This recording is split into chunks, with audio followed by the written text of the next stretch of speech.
చాలా మంచిది. ఈరోజు రక్షణ పొందిన వారికి ఆనందమా తిరిగితనమా? ఈ రక్షణ అనేది 2000 సంవత్సరాల క్రితము యేసుక్రీస్తు తన ప్రాణ త్యాగము ద్వారా, అనగా ఆయన పరిశుద్ధుడు, ఆయన నీతిమంతుడు, ఆయనలో ఏ పాపము కూడా లేదు. అటువంటి యేసుక్రీస్తుని ఆయన బోధ, ఆయన మాటలు ఎవరైతే ఆసక్తితో వింటారో, విని బాప్తిజం పొందుతారో వారికి రక్షణ వస్తుంది. అలా రక్షింపబడినటువంటి క్రైస్తవులుగా ఈరోజు మనము ఆనందంగా దేవుణ్ణి మహిమపరుస్తున్నామా? సంతోషంగా దేవుణ్ణి స్తుతిస్తున్నామా? లేదా దేవుణ్ణి స్తుతించడానికి, దేవుణ్ణి గణపరచడానికి మనలో ఏమైనా పిరికితనం అనేది వస్తుందా? బైబిల్ గ్రంథంలో ఒక మంచి భక్తులు అపోస్తలుడైన పౌలు, అలాగనే శీలయు, వారు ఫిలిప్పు అనే ప్రాంతానికి వెళ్ళారు సువార్త చేస్తూ. ఏ ప్రాంతానికి వెళ్ళారు? ఫిలిప్పు అనే ప్రాంతానికి వెళ్ళారు. అక్కడ వారు సువార్త చేస్తున్నారు. ఎందుకంటే వారు రక్షింపబడ్డారు గనుక, రక్షణ మార్గానికి వచ్చారు గనుక. అలా వచ్చిన వారు దేవుని పని చెయ్యాలా, దేవుణ్ణి స్తుతించాలా, దేవుణ్ణి గణపరచాలా.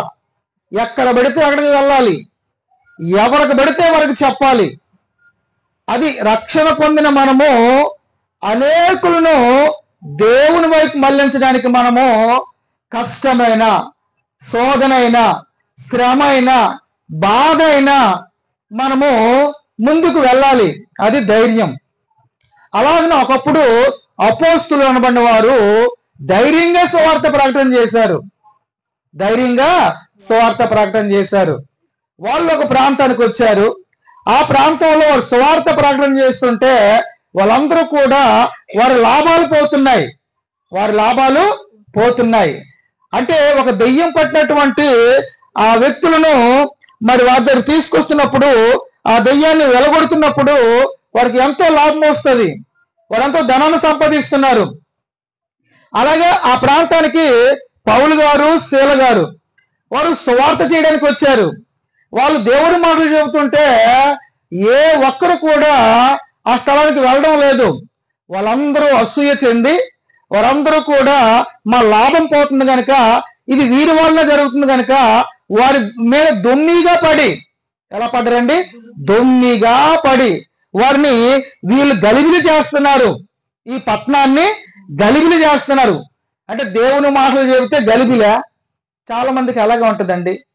దేవుని మాటలు చెబితే మంచి జరుగుతుంది, దేవుని దగ్గరికి వెళితే విశ్వాసం వస్తుంది, దేవుని మాటలు వింటే రక్షణ వస్తుంది. యేసుప్రభువు ఏం చెప్పారు? మీరు సర్వలోకానికి వెళ్ళి సర్వ సృష్టికి సువార్త ప్రకటన చేయండి. రక్షింపండి. మనం సువార్త చేయగలుగుతున్నామా? చెయ్యండి అని చెప్తున్నాడు. చెయ్యండి. నమ్మి బాప్తిజం పొందిన వాడు రక్షింపబడతాడు. సువార్త ఎవరైతే నమ్ముతారో రక్షణ వస్తుంది వారికి. అలాగే నమ్మని వారికి, కొంతమంది నమ్మరండి. దేవుడు మాట చెబుతుంటే అక్కడ అలాగే చెబుతుంటాడు, మేము ఇలాగే ఉంటాం అంటే నమ్మరు. వాళ్ళు నమ్మలేదు కదా, వినలేదు కదా అని మనము సువార్త ఆపేస్తామా? అలాగే ఆపకూడదు. చాలా మంది అంటారు, ఎందుకండి దేవుని పని చేయడం, ఎందుకండి సువార్త చేయడం, ఎవరు రక్షింపబడతారండి, ఎవరు తెలుసుకుంటారండి, ఎవరు నీతిమంతులండి, ఎవరు పరిశుద్ధులండి అని నిర్లక్ష్యం మాట్లాడుతుంటారు. అది కాదు కదా. విన్నవారు వింటారు, విన్నవారు పోతారు. అదే కదా యేసుప్రభువు చెప్తున్నారు. నమ్మిన వాడు రక్షింపబడతాడు, నమ్మని వానికి శిక్ష విధింపబడుతుంది, దేవుని యొద్ద నుండి శిక్ష వస్తుంది. కనుక మనము క్రైస్తవులుగా చాలా జాగ్రత్తగా దేవుని విషయంలో మనం ముందుకు వెళ్ళాలి. అందుకే బైబిల్ గ్రంథంలో పౌలు గారు తిమోతికి చెబుతున్నాడు. 1 తిమోతికి రాసిన పత్రిక 1వ అధ్యాయము 7వ వచనం ఒకసారి అనుకుంటున్నాను, ఒకసారి తీయగలిగినట్లయితే. 2వ తిమోతికి రాసిన పత్రిక, క్షమించండి, తిమోతికి రాసిన పత్రిక 2వ పత్రిక 7వ వచనం. దేవుడు మనకి శక్తియు, ప్రేమయు, ఇంద్రియ నిగ్రహములు గల ఆత్మనే ఇచ్చెను గాని అంటే ఏం చెప్తున్నాడంటే తిమోతితో దేవుడు మనకి శక్తి ఇచ్చాడు. ఏమిచ్చాడు? శక్తి. అలాగనే ఇంద్రియ నిగ్రహము గల ఆత్మనిచ్చాడు, ప్రేమ ఇచ్చాడు. ఇంద్రియ నిగ్రహము గల ఆత్మను ఇచ్చాడు కానీ పిరికితనము గల ఆత్మను ఇయ్యలేదు. అంటే మనలో ఏముండగడతట? పిరికితనం ఉండకూడదట. దేనిలో పిరికితనం ఉండకూడదు? దేవుని నమ్మడంలో పిరికితనం ఉండకూడదు. అంటే ఈ పిరికితనం అనేది ఎవరిచ్చారట? ఇది దేవుడిచ్చింది కాదట. మరి పిరికితనం వచ్చిందంటే మనలో ఏముందట? దెయ్యం ఆత్మ ఉంది. ఏముంది? దెయ్యం ఆత్మ, అపవాది యొక్క ఆత్మ ఉంది మనలో. అలా ఉంటే మళ్ళీ ఏముంటది? భయం ఉంటది, పిరికితనం ఉంటది. గనక తిమోతి చెబుతున్నాడు, ప్రియమైన కుమారుడా, దేవుడు మనకి శక్తియు ప్రేమయు ఇంద్రియ నిగ్రహము గల ఆత్మను ఇచ్చాడు గాని పిరికితనమైన ఆత్మను ఇవ్వలేదు. ఆయన ఇవ్వలేదు పిరికితనం. ఇక్కడ పౌలు గారు సేలియు వారిని బంధించారు, వారిని ఈడ్చుకొని వెళ్ళిపోతున్నారు, వారిని కొడుతున్నారు. అలాగనే వారందరూ దుమ్మిగా వచ్చి పడిపోయారు. మరి ఎంత బాధ అనుభవిస్తున్నారు, ఎంత శ్రమ అనుభవిస్తున్నారు, ఎంత హింస అనుభవిస్తున్నారు. అటువంటి పరిస్థితుల్లో వాళ్ళు తీసుకెళ్లి చెరసాల్లో పడేస్తున్నారు, చెరసాల అధిపతికి అప్పగిస్తున్నారు. వీరిని కొట్టండి, కొట్టడమే కాక చెరసాల నాయకుడికి ఆజ్ఞాపిస్తున్నారు, వీరిని తీసుకుని వెళ్ళిపోండి. వీరు దేవుడి గురించి చెబుతున్నారు, వీరు మంచి మాటలు చెబుతున్నారు, వీరి పట్టణాన్ని గలిబిలి చేస్తున్నారు అని చెబుతున్నారు. ఈడ్చుకొని వెళ్ళిపోతున్నారట. ఏంటి? బట్టలు చింపేస్తున్నారట. ఎవరికి? పౌలు గారికి, శీలకియో. అయితే వీరిలో ఏమాత్మ ఉంది? దేవుని శక్తి, దేవుని ప్రేమ, ఇంద్రియ నిగ్రహం గల ఆత్మనిచ్చాడు దేవుడు. పిరికితనం లేదు వాళ్ళకి. ఎన్ని కష్టాలు వచ్చినా, ఎంతగా కొట్టినా, ఎంతగా హింసించినా వారు ఏం చేస్తున్నారు? దేవుడిని మర్చిపోలేదు. మా దేవుడు మాకు ఉన్నాడు, మా దేవుడికి మేము ప్రార్థన చేస్తాం, మా దేవుడికి మేము పాటలు పాడుతాం. అంటే ఎంత మంచి విశ్వాసం అండి అది. ఎంత బలమైనటువంటి శక్తి వారిలో ఉందండి. అలా ఉండాలి క్రైస్తవులుగా. అలా ధైర్యంగా బోధించాలి, ధైర్యంగా ప్రకటన చేయాలి, ధైర్యంగా దేవునితో సహవాసం చేయాలి. ఇంకా చెప్తున్నాడు ప్రకటన గ్రంథంలో ఒక మాట చూద్దాం. ప్రకటన గ్రంథము 21వ అధ్యాయము 8వ వచనం. పిరికివారును అవిశ్వాసులను అసహ్యులను నరహంతకులను వ్యభిచారులను మాంత్రికులను విగ్రహారాధకులను అబద్ధికులందరూ అగ్ని గంధకములతో మండు గుండములో పాలు పొందుదురు. ఇది రెండవ మరణము. ఎవరికి రెండవ మరణం అట? పిరికివారు, అవిశ్వాసులు, అసహ్యులు. అంటే దేవుని కొరకు పిరికితనంగా కొంతమంది ఏం చేస్తారంటే దేవుని నమ్మరు. చాలా మంది అందులో పరోక్షంగా దేవుని నమ్ముతారు. వాళ్ళకి వాళ్ళ కుటుంబంలో సమస్యలు ఉంటాయి, వాళ్ళ యొక్క మరి ఏంటంటే వాళ్ళ సాంప్రదాయంలో సమస్యలు ఉంటాయి. వాళ్ళు పరోక్షంగా దేవుని నమ్ముతుంటారు, బయటకు చెప్పుకోలేరు. క్రైస్తవులుగా వాళ్ళు రక్షణ లేనివారు. వాళ్ళు భయపడ్డారంటే ఒక అర్థం ఉంది. వాళ్ళకి తెలియదు కనుక, వారు బాప్తీసాలు పొందలేదు కనుక, వారు రక్షణ అనుభవంలోకి రావాలి కనుక వారు భయపడతారు. క్రైస్తవులుగా మనకెందుకండి భయం? ఇక్కడ పౌలు శీలయు భయపడలేదు, ధైర్యంగా బోధ చేస్తున్నారు, ధైర్యంగా ప్రకటన చేస్తున్నారు, ధైర్యంగా దేవుని మహిమపరుస్తున్నారు, ధైర్యంగా ప్రార్థన చేస్తున్నారు. ఎప్పుడు చేస్తున్నారు? శ్రమలో చేస్తున్నారు. అక్కడ ఒకసారి మనం చూడగలిగినట్లయితే అవిశ్వాసులట, పిరికివారట, అసహ్యులనట, వీళ్ళందరూ ఎక్కడికి వెళ్ళిపోతారట?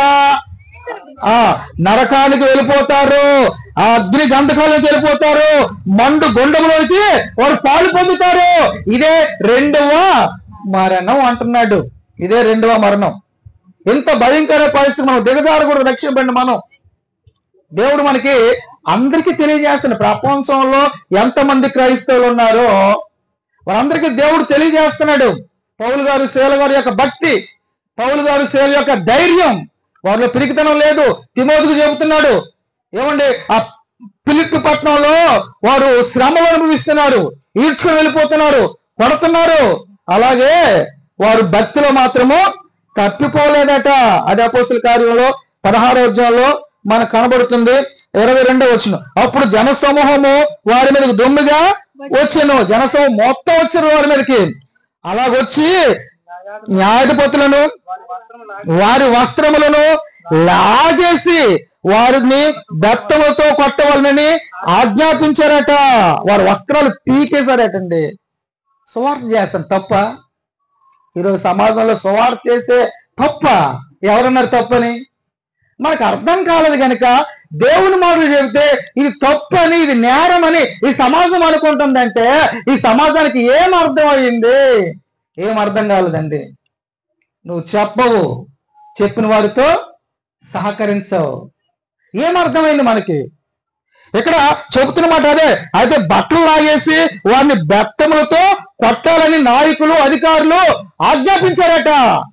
ఏమండి, దేవుని మాటలు చెబుతున్న వారిని ఏమండి చెరసాల్లో వేసేసి, కొట్టేసి చెరసాలు వేసేయండి అని చెప్తే అక్కడ ఒక చెరసాల నాయకుడు ఏం చేస్తున్నాడంటే, అక్కడ మనకు రాయబడుతుంది 23వ వచనంలో, వారు చాలా దెబ్బలు, ఒకటి కాదు రెండు కాదండి, చాలా దెబ్బలు కొట్టి వారిని చెరసాలలో వేసి భద్రముగా కనిపెట్టవాలని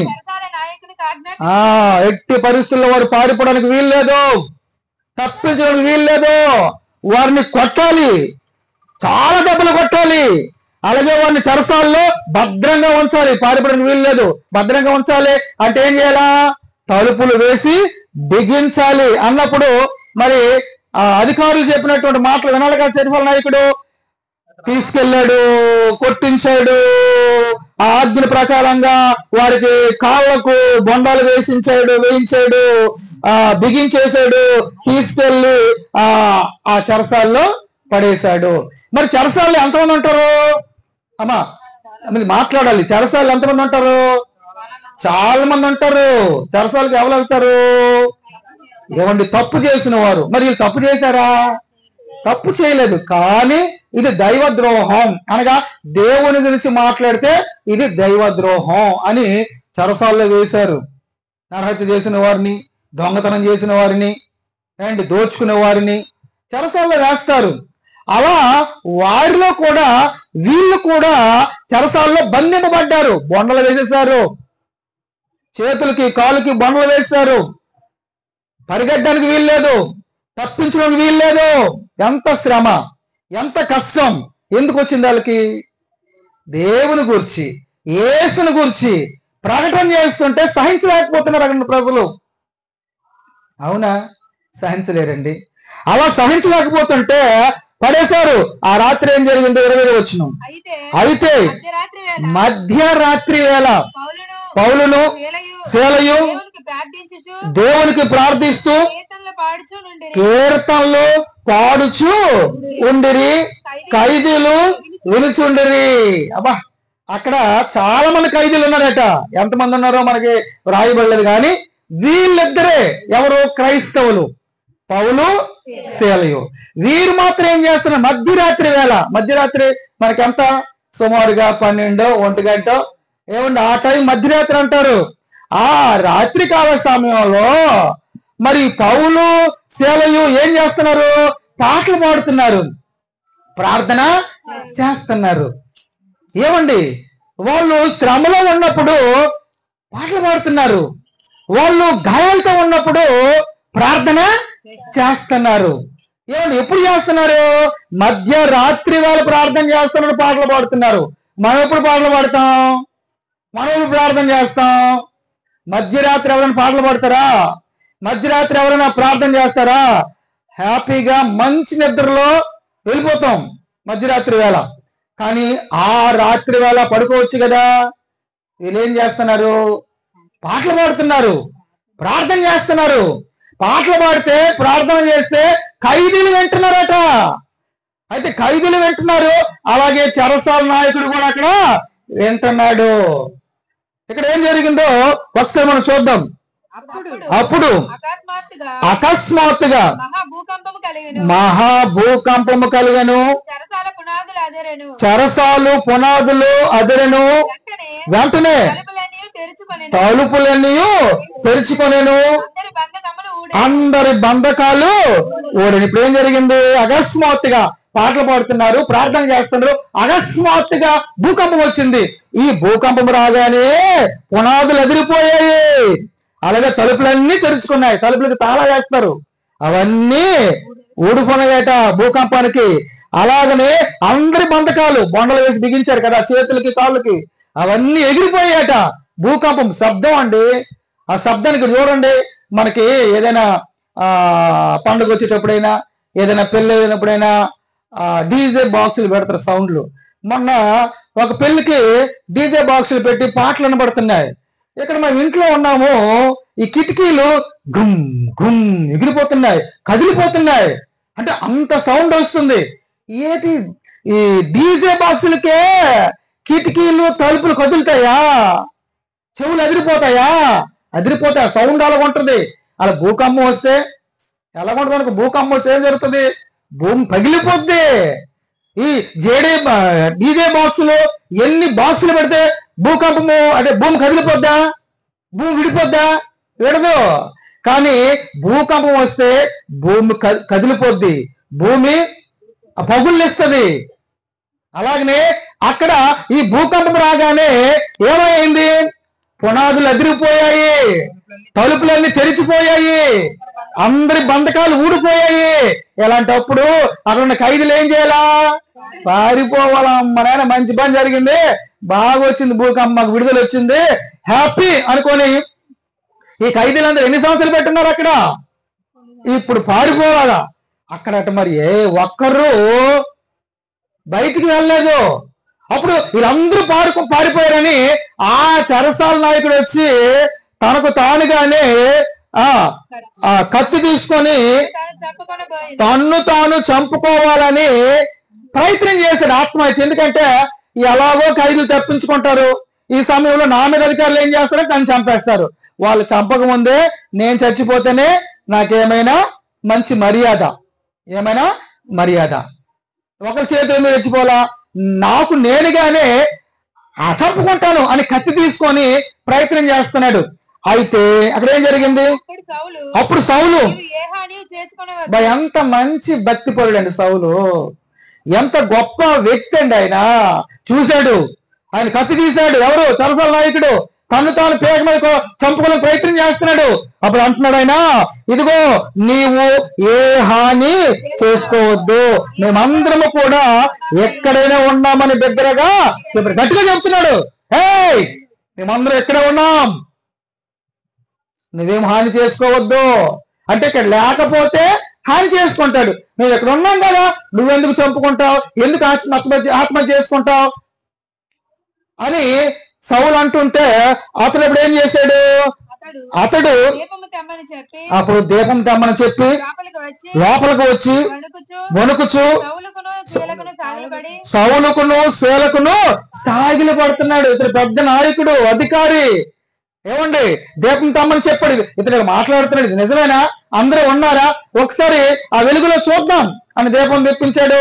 ఆ దీపం వెలిగించాడు, వాళ్ళందరూ తీసుకెళ్ళాడు. ఏ ఒక్కరు తప్పించుకోలేదట. అందరిలో సరెండర్ అయిపోయారు, అందరూ కూడా సరెండర్ అయిపోయారు. అప్పుడు గజ వణికిపోతున్నాడు. అంటే ఏదో అద్భుతం జరిగింది. వీళ్ళు దేవుని పిల్లలు, వీళ్ళు దేవుడు గొప్పవాడు, వీళ్ళు దేవుడు గొప్పవాడు. అందుకే ఏ ఒక్కరు ఎటు వెళ్ళలేదు. అలా గజ ఉడికిపోయి వాళ్ళ కాళ్ళ మీద పడిపోయి సాగిలి పడుతున్నాడు. ఎవరు? చెరసాల నాయకుడు. ఎంత అద్భుతం అండి. దేవుని కొరకు ధైర్యంగా బ్రతికితే ఎవడైనా నీ కాళ్ళ దగ్గరికి రావాల్సిందే. ఎందుకు అంటారంటే అంత శక్తి సామర్థ్యాన్ని, ప్రేమను దేవుడు మనకి ఇచ్చాడు. దేవుడు పని చేస్తే, నమ్మకంగా దేవుడి కొరకు బ్రతికితే దేవుడు పరలోకాన్ని ఇస్తాడు, ఇక్కడ కూడా ఘనతని ఇస్తాడు. చాలా మంది చరిత్రలు మనం చూస్తున్నాం. ఏసేపునైతే చేయలేని నేరానికి చెరసాల్లో పడేశారు. అది దేవుడు విడిచిపెట్టాడా? విడిచిపెట్టలేదు. దేవుడు మరలా అక్కడ గొప్ప చేశాడు. అతని కాళ్ళ దగ్గరికి అందరూ వచ్చేటట్టు దేవుడు చేశాడు. నమ్మకంగా ఉన్నాడు, దేవుణ్ణి మహిమపరుస్తున్నాడు, దేవుణ్ణి కనపరుస్తున్నాడు. మరి దానియేలు అలాగే శద్రకు మేషకు అబేద్నెగో వాళ్ళు ఆ దేవుణ్ణి ఆ ప్రతిమను మీరు సాగిలపడాలి, మీరు నమస్కరించాలి, లేని ఏళ్ళ మిమ్మల్ని ఆ యొక్క అగ్నిగుండంలో పడేస్తామంటే వాళ్ళు భయపడలేదు, ధైర్యంగా ఉన్నారు. మేము మా దేవుడు రక్షిస్తాడు, రక్షించకపోయినా మేము సాగిలపడము, మేము నమస్కరింపము అని ధైర్యంగా మాట్లాడుతున్నారు. అది ధైర్యం. పిరిగితనం ఉంటే అలా మాట్లాడతారా? మాట్లాడరండి. అంటే వాళ్ళలో ఏ ఆత్మ ఉంది? దేవుని ఆత్మ, దేవుని ప్రేమ, దేవుని శక్తి. రక్షిస్తాడు మా దేవుడు, దానికి సమర్థుడు. ఒకవేళ రక్షించకపోయినా నువ్వు అనుకున్నట్టు మేము భయపడం. చచ్చిపోయిన దేవుని కొరకు మేము చచ్చిపోతాం, కానీ దేవుని ఆజ్ఞను మేము అది భక్తి అంటే, విశ్వాసం అంటే. అలాంటి విశ్వాసం మనలో ఉందా? రక్షణ పొందాము, బాప్తిజం పొందాము, క్రైస్తవులు అని చెప్పుకుంటాం, కానీ మనలో ధైర్యం ఉందా? మనలో భక్తి ఉందా? లేదండి. అలాంటి భక్తి లేదండి మనలో నిజంగా. దానికి అలా ఉండాలని దేవుడు చెప్తున్నాడు. దానియేలుని ఆ యొక్క సింహాల బోన్లో పడేశారు. ఆ రాత్రంతా రాజు ఉపవాసం ఉండి దేవుని అడుగుతున్నాడు. వేకుజామున లేచి ఏమంటాడు అక్కడ? జీవము గల దేవుని కుమారుడా, జీవము గల దేవుడు నిన్ను రక్షించాడా? రక్షించనా అంటే చూడగానే అక్కడ చెప్తున్నాడు, నా దేవుని దృష్టికి నేను నిర్దోషినిగా కనబడ్డాను. నేను దోషినిగా కనబడిన దేవునికి సింహాల నోళ్లను మూయించాడు దేవుడు. నేను దోషినైతే సింహాలు వచ్చి నన్ను చంపేస్తాయి. నేను నా దేవుని దృష్టికి నిర్దోషిని అంటే నేనే తప్పు కూడా చేయలేదు. తప్పు అంటే ఏంటి? ఆజ్ఞ అతిక్రమమే పాపం. దేవుడు మాట వినకపోవడమే పాపం. నేను పిలిచినప్పుడు మీరు పలకలేదు కనుక మీరు పిలిచినప్పుడు నేను పిలవను, పలకను, క్షమించండి, పలకను నేను అంటున్నాడు. అంటే అదే తప్ప? అదే తప్పండి. ఆజ్ఞ అతిక్రమమే పాపం. ఆదాము ఏం చేశారు? అన్ని తిను, ఒకటి మాత్రం తినకూడదు. అదేది? మంచి చెడ్ల తెలివిని వృక్షఫలాన్ని నువ్వు తినకూడదు, తినమున నువ్వు నిశ్చయంగా చచ్చేది అన్నాడు. అది తినేసింది, తన భర్తకి ఇచ్చింది హవ్వ. అలా ఇవ్వడం ద్వారా ఏం జరిగింది?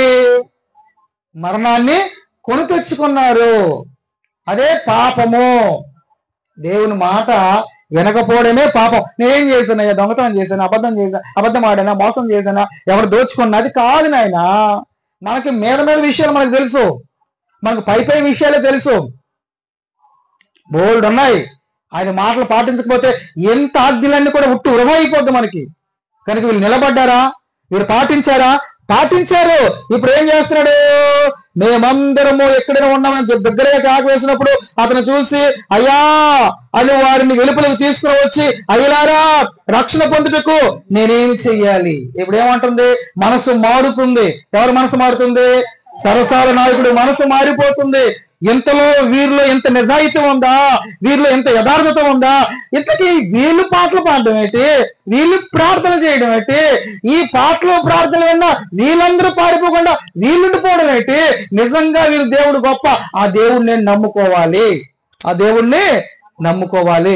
నేను రక్షణ కావాలి, నాకు కూడా, నాకు మీలాంటి రక్షణ కావాలా, మీలాంటి ధైర్యం మాకు కావాలా, మీలాంటి యథార్థత నాకు కావాలా. నిజంగా మీరు ఎంత గొప్పవారని సాగిలి పడిపోయాడు అంతే. ఏమంటే బైబిల్ ఏం చెప్తుంది? యాకోబు రాసిన పత్రిక 4వ అధ్యాయము 13వ వచనం. యాకోబు 13. ఒకసారి యాకోబు రాసిన పత్రిక దయచేసి ఒక్కసారి 4వ అధ్యాయము 5వ అధ్యాయం 13. క్షమించండి, 5వ అధ్యాయం 13. క్షమించండి, 5. మీలో ఎవరికైనాను శ్రమ సంభవించిన అతడు ప్రార్థన చేయవలను, ఎవరికైనాను సంతోషము కలిగిన అతడు కీర్తనలు పాడాలి. మీలో ఎవరికైనా శ్రమ వచ్చిందా? ప్రార్థన చేయాలి. ఎవరికైనా సంతోషం ఉందా? పాటలు పాటలు మనం పాటలు పాడతాం, మనం ప్రార్థన చేస్తాం. మన పాటలు మన ప్రార్థనలు ఏమంటే అందులో అర్థాలు మనకు తెలియదు. విన్నవాళ్ళు కూడా మనం ఏం చేస్తాం అంటే పాటలు బయలు పాడారండి, మంచి స్వరం దేవుడు ఇచ్చాడండి, మంచి గానం ఇచ్చాడండి, మంచి ప్రార్థనా పర్రాలండి, మంచి ప్రార్థనా పరులు అంటాం. కానీ ఇంతకీ ఎలా ప్రార్థన చేస్తున్నారు, ఎలా పాటలు పాడుతున్నారు, అందులో ఏం అర్థం ఉంది, ఆ పాటలో వాక్యం ఉందా, ఆ పాటలో మారు మనసు తగినటువంటి సందర్భాలు ఉన్నాయా? మనం పాడుతున్న పాటల్లో, మనం చేస్తున్న ప్రార్థనలో అవి కనబడవు. కానీ వీళ్ళు పాడుతున్న పాటల్లో, వీళ్ళు చేస్తున్న ప్రార్థనలు ఏం కనబడుతుంది? మారు మనసుకు తగినటువంటి మాటలు ఉన్నాయి అందులోనా, బోధ ఉంది అందులో. అంటే పాటలో బోధ ఉండాలా, ప్రార్థనలో కూడా బోధ ఉండాలా. మనం ఏం చేస్తాం? మాట్లాడితే మన అవసరాల కొరకు ప్రార్థన చేస్తాం. అలా కాదు. అక్కడ మనం పాడబడితే అందులో మనకేమి అర్థం కాదు. అందులో మనం వినాలా. పాటలు పాడేటప్పుడైనా, ప్రార్థన చేసేటప్పుడైనా, వాక్యం బోధించేటప్పుడైనా అందులో ఉన్న సారాన్ని మనం తెలుసుకునే వారిగా ఉండాలా. అలా మనం జాగ్రత్తగా ఉండాలా. చాలా మంది పాటలు పాడుతున్నప్పుడు ఎవరి పనులు చేసుకుంటుంటారు, దృష్టి పెట్టరు. ప్రార్థన చేసినప్పుడు ఎవరు కూడా ఎలా ప్రార్థన చేస్తారు దాని యొక్క సారాన్ని గ్రహించరు. వీళ్ళు పాటలు పాడుతుంటే వీళ్ళకి శ్రమ వచ్చింది, ఏం చేస్తున్నారు? ప్రార్థన చేస్తున్నారు కూడా, పాటలు పాడుతున్నారు, రెండు చేస్తున్నారు వీళ్ళు. ఏంటి, మనకు శ్రమ వస్తే మంచం ఎక్కిపోతాం, ఏ ప్రార్థన ఉండదు, ఏ గుడి ఉండదు, ఏ పాటలు ఉండవు. మరి వీళ్ళేటి ఇలా చేస్తున్నారు? అది ధైర్యం అంటే. అంటే మనం అలా ఉండాలనే ఈ లేఖనంలో దేవుడు చెప్తున్నాడు. దేవుడికి మనం పిరికి వారిగా మనం మంచం ఎక్కిపోతాం, భయపడిపోతుంటాం. జ్వరం వస్తే, కష్టం వస్తే భయపడిపోతుంటాం, పిరికి వారిగా అయిపోతుంటాం. అది పనికిరాదు నాయన. మనం ఏం చేయాలంటే అలాగే ముందెలాగ దేవుని స్థుతించామో, ముందెలాగ పాటలు పాడామో, ముందెలాగ దేవుని గురించి భక్తి చేసామో అలాగే చేయాలంట. వీళ్ళు అలాగే చేస్తున్నారు. ముందెలాగ సవాలు చేస్తారు, అక్కడ కూడా పాటలు పాడుతున్నారు, ప్రార్థన చేస్తున్నారు. వెంటనే నేను రక్షణ కావాలి, నీలాంటి రక్షణ నాకు కావాలి, నేనేం చేయాలి అంటే వాళ్ళు చెబుతున్నారు కిందకి. అందుకు వారు ప్రభు అయిన యేసునందును విశ్వాసం ఉంచుము, అప్పుడు నీవును నీ ఇంటి వారును రక్షణ పొందుదురని చెప్పి అతనికి అతని ఇంటి వారందరికీ దేవుని వాక్యాన్ని బోధించారట. ఏమండి, మాకు రక్షణ కావాలంటే అప్పుడు వాళ్ళు ఏం చేస్తున్నారు? యేసునందు విశ్వాసము ఉంచుము అని చెప్పి, అప్పుడు నీవును నీ ఇంటి వారును రక్షణ పొందుతారు కనుక అని చెప్పి అతని ఇంటి వారు వారందరికీ దేవుని వాక్యాన్ని బోధించారు. అంటే పాటలే కాదు, ప్రార్థనే కాదు. అంటే ఇక్కడ వాళ్ళ ఇంటి వాళ్ళు కూడా, వాళ్ళ ఇంటి దగ్గరికి వెళ్ళి వాళ్ళ ఇంటి వారందరికి కూడా దేవుని వాక్యాన్ని బోధించారు. ఎవరు? పౌలు, శీలలు. వీళ్ళు బోధ విన్నటువంటి వారందరూ కూడా ఏం చేశారు కిందకు చూద్దాం. ఆ రాత్రి ఆ గడిలోనే అతడు వారిని తీసుకుని వచ్చి వారి గాయాలు కడిగను, వెంటనే అతడును. అంటే గాయాలతో వారు దేవుని వాక్యాన్ని బోధిస్తున్నారా? బోధిస్తున్నారు. రక్తాలు కారుతున్నాయా? కారుతున్నాయి. గాయాలతో పాటలు పాడుతున్నారా? పాడుతున్నారు. గాయాలతో ప్రార్థన చేస్తున్నారా? చేస్తున్నారు. అంటే వాళ్ళు ధైర్యంగా ఉన్నారా? మనకి ఏ గాయాలు లేకపోయినా ప్రార్థన చేయి, పిరికితనం వచ్చేస్తాం, మనలో పిరికోలం అయిపోతాం. అంటే దేవుడు ఎప్పుడైతే మనలో ఉంటాడో ధైర్యంగా ప్రార్థన చేస్తాం, ఎంత శ్రమ వచ్చినా నిలబడతాం. ఇది మనం నేర్చుకోవాలా, ధైర్యంగా ఉండాలా క్రైస్తవులారా. ఇక్కడ అలాగే జరుగుతుంది. ఇక్కడ చూసినట్లయితే గాయాలతో ఉంటే వెంటనే ఎప్పుడైతే వాక్యం విన్నారో వెంటనే ఇంటి వారందరూ కూడా వాళ్ళు జాగ్రత్తగా ఇంటికి తీసుకెళ్లారట. అంటే మారు మనసు వచ్చినప్పుడు ఏమొస్తుంది? ప్రేమ వస్తుంది. ఎవరి మీద ప్రేమ పుట్టింది? పౌలు మీదను శీల మీదను ప్రేమ పుట్టి ఇంటికి తీసుకెళ్లి గాయాలన్నీ కూడా బాగా కడిగారట. ఏమండి, ఎవరైనా గాయపడితే మనం కడుగుతామా? కడగం. మనం పట్టించుకుంటామా? మనకి ఎందుకు లేని వెళ్ళిపోతాం. అంటే మళ్ళీ ఏం లేదు, కొంచెం మనకు భయం. అంటే వీళ్ళు దేవుని పిల్లలు గనక, వీళ్ళు దేవుని వాక్యాన్ని బోధిస్తున్నారు గనక మనము కూడా వాళ్ళ వాక్యాన్ని విని వాళ్ళు మారు మనసు పొంది ఇప్పుడు ఇంటికి తీసుకెళ్లారట. ఇంటికి తీసుకెళ్లి గాయాలు కడిగారట. వెంటనే అతడి ఇంటి వారందరూ బాప్తీసం పొందారు. ఇప్పుడు కుటుంబం ఏమైంది? చెరసాల నాయకుడును, తన భార్య, తనకి ఎంతమంది పిల్లలు ఉన్నదో తెలియదు కానీ ఆ కుటుంబం అంతా కూడా రక్షణ పొందారు. ఎవరి దగ్గర? పౌలు గారి దగ్గర సేలు చెప్పిన బోధ. అంటే బోధ వింటే రక్షణ వస్తుందా? వస్తుంది. మారు మనసు వస్తుందా? వస్తుంది. పాపాలు ఒప్పుకుంటామా? ఒప్పుకుంటాము. అదే జరిగింది అక్కడ. అందుకే బోధ వినాలా, వాక్యాన్ని వినాలా. అవకాశం ఉన్నప్పుడే దాన్ని మనం సంపాదించుకోవాలా. వాక్యం దొరికినప్పుడే దాన్ని మనము వినాలా. మనకు అర్థం కాదు, దాని విలువ మనకు అర్థం కాదు. కీర్తన గ్రంథంలో అవి ఎంత గొప్పవని అన్నాయంటే దాని గురించి మాట్లాడితే మంచి ముత్యముల కంటే గొప్పవాటి. మంచి ముత్యం దొరికితే మనం ఏం చేస్తాం? దాచేస్తాము.